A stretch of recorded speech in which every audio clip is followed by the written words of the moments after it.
안녕하십니까. 616회인데 요번에는 그 80선을 2차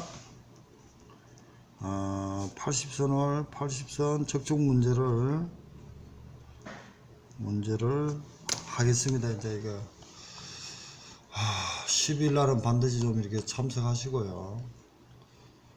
간단하게 하겠습니다. 적중 문제가 지금 뭐 올린나 한번 보겠습니다. 요거 이제 80선 197페이지부터 올렸네요. 그리고 나서 작년 문제 80선입니다. 햅서 7단계까지 올렸습니다. 이것도 이제 2차 80선에 있는 겁니다. 간단하게 설명하겠습니다. 수산가공품은 냉동식품을 수품사 업무와 연관시켜서 설명하시오. 이렇게 아주 추상적이면서 포괄적으로 설명을 했습니다. 냉동식품이니까 온도 저하를 하면서 미생물 정식 속도는 화학 반응 속도로 감소시키고요. 미생물 일정 농도 이상의 고온에서 가열하면 사멸합니다. 저온의 경우는 액체질소 같은 극저온에서도 사멸되지 않고 동면상태 유지하다가 온도가 상승하면 다시 정식합니다. 그러니까 저온에도 이제 그 미생물 같은 거 이제 막 사는 세균들이 있습니다. 그래서 이제 그 냉각 저장하라고 해서 신선도 유지를 하고 미생물 발육을 정지하죠. 이런 얘기를 좀 했거든요. 그래서 빙장의 종류라든지 이런 게 있습니다. 수분사 입장에서 어떻게 적을 거냐 이런 생각에서 한번 2차 80선 내용입니다. 그 다음에 이제 냉동식품에 이용되는 동결 저장의 경우 이렇게 해가지고 어째 수분을 대부분 동계로 저장을 하는데 미생물 성장 억제라든지 이런 게 효과입니다. 동결 속도는 3단계로 구성되고요. 1단계, 2단계, 3단계 있습니다. 그리고 이제 저장온도 품온 변화가 TTD 곡선을 얘기합니다. TTD 곡선이 있고요. 그리고 동결 방법에는 공기 동결법, 강제 선풍법, 접촉식, 침지식, 그리고 역가질소 동결법 등이 있습니다. 그 다음에 이제 수산물의 동결 처리 공정을 설명하라. 원료 전처리 공정, 선상에서 처리하는 방법. 선상에서 보면은 이제 동결 중 처리 공정의 세척, 동결 기기 점검, 동결 그레이징, 냉장. 그리고 거기 이제 PC 커팅 제조하는 방법, 전처리 공정, 후처리 공정 이런 내용이 있습니다. 이건 이제 2차 할 때 다시 하기로 하고, 그리고 이제 빙의 그레이징 같은 거 침지법과 분무법이 있습니다. 저온 유지되어 있는 해수나 청수에 담가는 게 침지법이고, 저온되어 있는 해수나 청수를 뿌립니다. 분무법입니다. 그런 그레이징이 있거든요. 이게 이제 김용의 2회 때 시험입니다. 그리고 냉동 저장 중 빙의 방법에 호로 등 사용도 가능합니다. 냉동 저장 중 분열이나 성화, 고체에서 기체가 바로 되는 게 성화입니다. 방지를 용수 중에 CNC, 카르복시메탈, 셀룰로스라든지 알기산 등의 호로 사용한답니다. 그 다음에 자연안전 공업안전, 요거는 올해 예상이 되는 파트입니다. 근데 한천의 개념은 자연안전 제조는 자연의 냉기를 이용합니다. 동결과 해동, 해동보다도 융해란 말을 쓰는 게 낫는데 동결, 융해. 우뭇가사리는 수침, 수세, 자숙, 추출, 여가, 절단, 동결 건조, 해동 건조, 제품. 그 다음 우뭇가사리 절단에는 35cm 두께로 자릅니다. 35cm 길이가 35cm 두께는 3.9에서 4.2로 자릅니다. 그래서 실한천의 길이는 35 두께법 6mm로 절단합니다. 실한천, 우뭇가사리. 동결 해동은 7일에서 한 15일간 반복을 하고요. 야간은 -5에서 -10도 정도가 되고 낮 온도는 5도에서 10도 정도가 적정하답니다. 자, 공업안전입니다. 나름대로 이제 암기도 하셔야 되고 하니까 간만 익히십시오. 공업안전은 꼬시래기 원료로 가압 탈수법으로 합니다. 분말 한천입니다. 알칼리 처리 후 수소이온 농도 pH가 7.0 부근에서 조절합니다. 물은 6,000리터를 가하여 90도 부근에서 4시간 정도 삶습니다. 자수. 그래서 꼬시래기 공급과 한천의 과정은 꼬시래기 알칼리 처리, 세정, 산처리, 자숙, 추출, 여과 응고, 탈수, 세절, 건조, 분쇄, 포장으로 바뀝니다. 절차가 받는데 알칼리 처리가 참 중요하다는 겁니다. 우묵화산에 수침, 수세를 하고 자숙, 추출, 삶긴 삶습니다. 추출, 여과, 절단, 동결, 건조, 해동, 건조, 제품 이렇게 되는지만 공급한천은 꼬시래기를 하지만 알칼리 처리가 핵심입니다. 이걸 해가지고 그러니까 적을 때도 암기대로 다 적으면 되지만 꼬시래기 원료를 가지고 알칼리 처리 후 세정, 산처리 그리고 자숙 후 등 과정을 받는다. 그리고 제품을 포장한다. 이렇게 말을 할 줄 알아야 됩니다. 알칼리 처리입니다. 그리고 장염 비보료를 설명하십시오. 이거는 이제 발생 억제, 저온 저장, 3도 이하 냉장. 장염 비보는 3도 이하 같으면은 근데 이제 이 3도 이게 또 좀 이것도 좀 장염 비보료 같은 거는 이것도 좀 구분을 좀 다시 해야겠습니다. 장염 비보료 같은 것은 온도는 10도 이하의 그 저온 저장에서도 이렇게 생육을 못한 억제가 되어 있습니다. 근데 소금 농도 같은 거는 농도가 15% 이상이 되면은 또 생육이 억제됩니다. 그래서 장염 비보료는 저온 10도 이하면은 억제가 되고, 그리고 소금 농도 같으면 2~3%에서 잘 활성화되거든요. 7% 소금 농도에서 살 수 있습니다. 이거 다시 한번 정리를 해 보겠습니다. 그리고 85도 이상의 1분간 가열후 섭취하고, 날거 섭취 시에는 수돗물 2~3회로 섞습니다. 수돗물이 중성이잖아, 그죠? 그 얘기하는 겁니다. 저염저가를 비교를 하면 생육 최적은 7도 농도고, 온도는 15도 이상 증식 가능하므로 10도 이하에 냉장한다 이렇게 되어 있거든요. 이것도 구분해 보겠습니다. 일단 장염비는 3도 이하 냉장이 좋다, 저온 저장이 좋긴 좋다는 얘기를 하네요. 감염행 세균입니다. 또 장염비는 독소형이 아닙니다.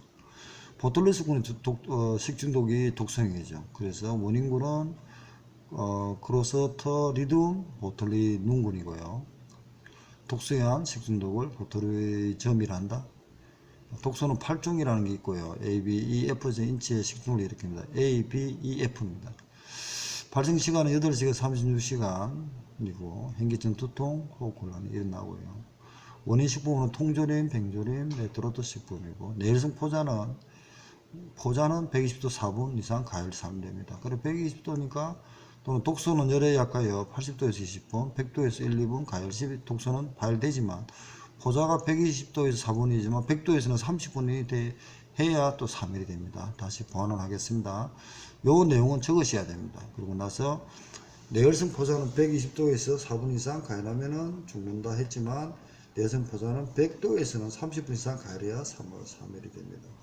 그리고 독소 자체는 열에 약하여 80도에서 20분간, 100도에서 1~2분 가열하면 파괴됩니다. 그러니까 이것도 저도 구분은 잘 안되지만 좀 봐두시고, 그리고 항식 포도상구 및 보고독, 보고 마비성 폐독, 설사형 폐독이 있습니다. 이게 작년에 마비성 폐독이 나왔죠. 보고독, 항식 포도상군, 그리고 마비성 폐독. 나중에 보면은 이제 마비성 폐독에 0.8 유니트입니까? UG per 킬로그램 100g? 예, 100g다. 그게 작년에 나왔습니다. 보고독과 유사하고 삭시토신 실험법. 예, 그 2차 보면 더 자세히 되어 있는 거니까 넘어가겠습니다.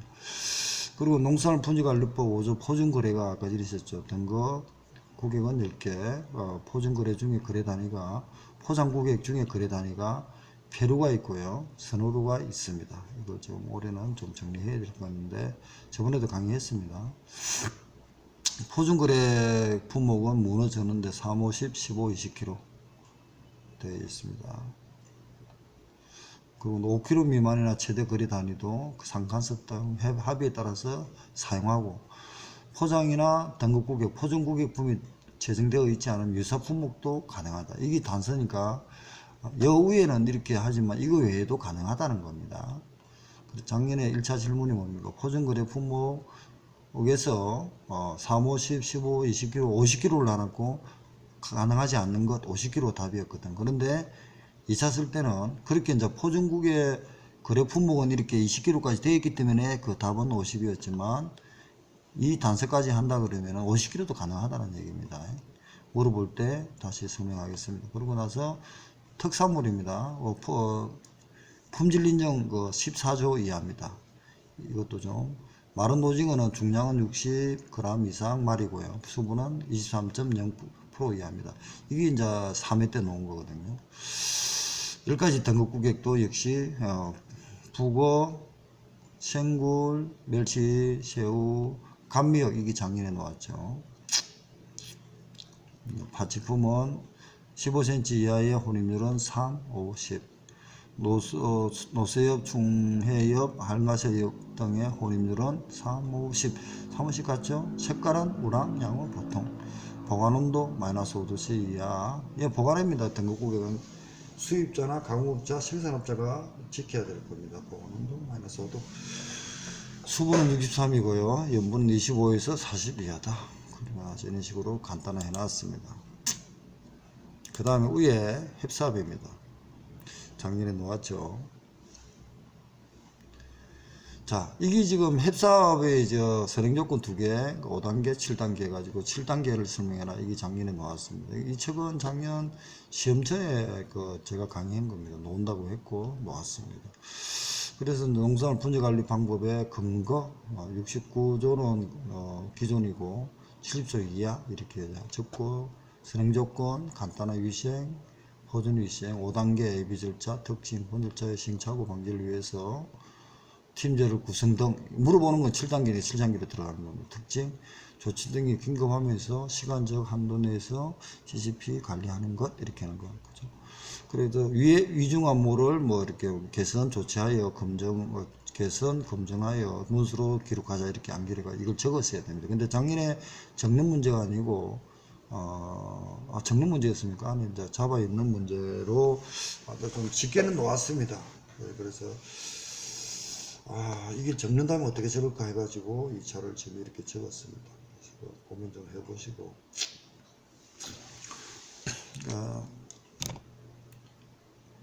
하여튼 7단계 이렇게 이제 적어야 되거든요. 그러니까 시험장에 가서 이제 이 김용희 같이 근거라든 이런 거 적지를 못한다면은 근거를 거꾸로 적고 물어보는 거 이거 먼저 적어도 됩니다. 적고 나서 다른 걸 이렇게 적어도 되겠죠. 물어보는 거는 본절차 7단계를 설명하십시오. 물어봐서 7단계면 설명해도 이거는 이제 물론 10점이라 했지만 선행조건 그리고 5단계 7단계 전체가 10점이라는 거지 7단계만 했으면은 5점을 내면 되죠.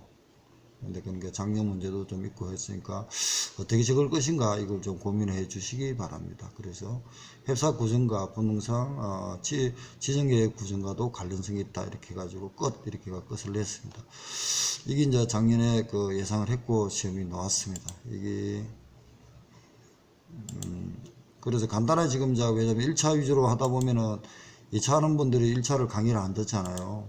안 들으니까 제가 지금 2차 문제를 2문제를 지금 올렸습니다. 그러니까 이렇게 감을 익히지만 제가 드리고 싶은 얘기는 요번 달하고 다음 달 6월 10일날 접수할 때까지는 1차, 2차, 1차 하는 사람 하는 분들도 2차까지 공부를 해 두셔야 된다고 말씀을 드렸습니다. 그리고 2차 하시는 분들 1차 강의를 들으시기 바랍니다. 중복이 65에서 75%이기 때문에 굉장히 좀 민감한 사항이라는 거죠. 그래서 2차이기 때문에 나는 1차는 안 한다. 그렇게 하면 안 됩니다. 올해 1차 보고 나서도 1차 문제를 김용에도 분석하겠지만 김용에만 의지하지 마시고 같이 분석해야 됩니다. 그러고 나서 기존에 놓은 1차, 기존에 놓은 2차부터 분석해 가지고 또 최근에 어디 있습니까? 9월 2차란에 들어가면 9월 15일 날 김용혜가 여기 있죠. 연수받은 거. 연수받은 이거예요, 이거. 이걸 꼭 좀 9월 15일입니다. 17년 9월 15일 날 기장에 가서 받았는데, 이거 반드시 읽어보시기 바랍니다. 품질 인정, 이력 조직 관리 수단 전통, 친환경, 그리고 친환경 농업법이죠. 젓갈, 그리고 지리적 포식, 그리고 유기식품 인정, 수산물 이력제, 원산지 포식, 그리고 원산지 포식 이식용 수산물의 이식 승인을 받고 나서 얼마나 있어야만이 원산지가 변하는, 미꾸라지 3개월, 흰다리, 해만 가리비는 4개월 이상 돼야 국내산 똑같습니다. 용어가 국산에서도 국내산은 같은 놈입니다. 그리고 뱀장어 및 기타 어류 같은 거는 6개월 이상 돼야 됩니다. 이거 하고요. 그 수산물 안전성 조사 이거 하고, 소금 염화나트륨이 70% 이상이다. 수분사 역할, 김의 단계. 김은 지금 남해하고 서해 쪽에 국가에서 정책적으로 지금 지원하는 정책입니다. 생산과 양식, 가공 단계인데, 수출 2 품종입니다. 김은 줄기와 잎으로 구성되어 있고, 뿌리는 높다고 했습니다. 그러니까 동물 있고 식물이 있는데 식물이 아닙니다. 그래가지고 아마 아니다는 거 저번에 얘기했고요. 수산식품, 기능성 식품은 보면은 오메가3라든지 이런 걸 지금 언급했습니다. 국가에서 보는 시각이. 탄수화물 한천이 많죠. 한천에 탄수화물 많거든요. 알기상. 그리고 이제 수산물 영양순위는 단백질, 타우린, EPA, DH 중요하니까 언급을 하면은 어떻게 지금 우리가 준비할, 그리고 온도는 아직까지 법을 지금 개정하고 있다 합니다. 그래서 그냥 동계는 마이너스 8도씨 이하의 장기적 저장에 사용되고, 냉장온도는 일반적으로 10도씨 정도로 보지만 부중은 아직 없어가지고 지금 법을 정비 중에 있습니다. 그리고 나서 반드시 좀 읽어보시고, 김용희도 이걸 보고 또 예상하고 합니다. 국가 정책이니까. 그리고 위에서 올린 것도 지금 오탄한 걸 바로 밑에 했습니다. 그래서 봐두시기 바랍니다. 반드시 좀 수산물 정책에 차별화 정책 있는 거 똑같이 해놨나요? 한 번 더 이렇게 올려놓은 것 같습니다. 예, 이것까지 해가지고 지금 마치고 지금 쉬었다가 바로 지금 이제 원산지 쪽으로 가려고 지금 합니다. 원산지가 지금 제가 요번에 강의를 좀 들러 갔으면, 저도 강의 듣고 계속 배우고 있는 중인데, 원산지 쪽으로 해가지고 포상금 문제가 지금 1000만원으로 되어 있다니까 그걸 좀 보강을 하겠습니다. 좀 쉬었다가 원산지법 쪽으로 좀 다시 하겠습니다. 지금 금방은 2차 이걸 위주로 한 겁니다. 2차 80세는 된 거고, 좀 쉬었다가 617회는 원산지법을 하겠습니다. 원산지법은 김용의 1차 이론서하고 같이 보면서 제가 지금 그거 할 건데, 1차 이론서 123페이지입니다. 1차 이론서 123페이지니까 좀 하고, 여러가지 이제 고민 중입니다. 그리고 이번에 12일날 강의할 때 지금 어떻게 할 거냐 이런 것도 좀 생각하고 하겠습니다. 쉬었다 하겠습니다. 615회는 이렇게 끝내겠습니다.